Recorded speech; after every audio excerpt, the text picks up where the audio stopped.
Hello mga kahags. So ito pala yung dalawa natin mga kahags, no? Nag-transfer tayo dito kasi sikip sila sa kanilang kulungan. So sila mga kahags is nasa 3 months old pa. 3 months and 24 kasi rin. 5 days. So ayan sila. Dito kasi sila galing ng mga kahags. Medyo masikip na kasi dito. Kaya transfer na lang tayo. Kain pa nila.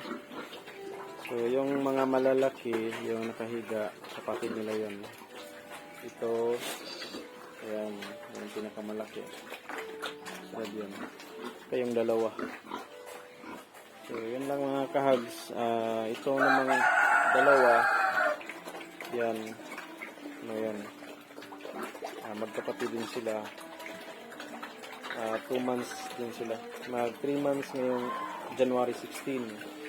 Ito naman, gawin natin barako ng mga kahags. Yung maliit.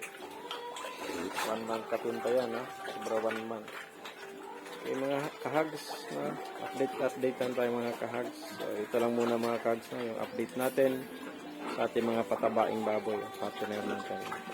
Ito yung mga fattening natin na yan. So, dating ng 4 months, binta din natin ito. Salamat mga kahags. Ingat din kayo.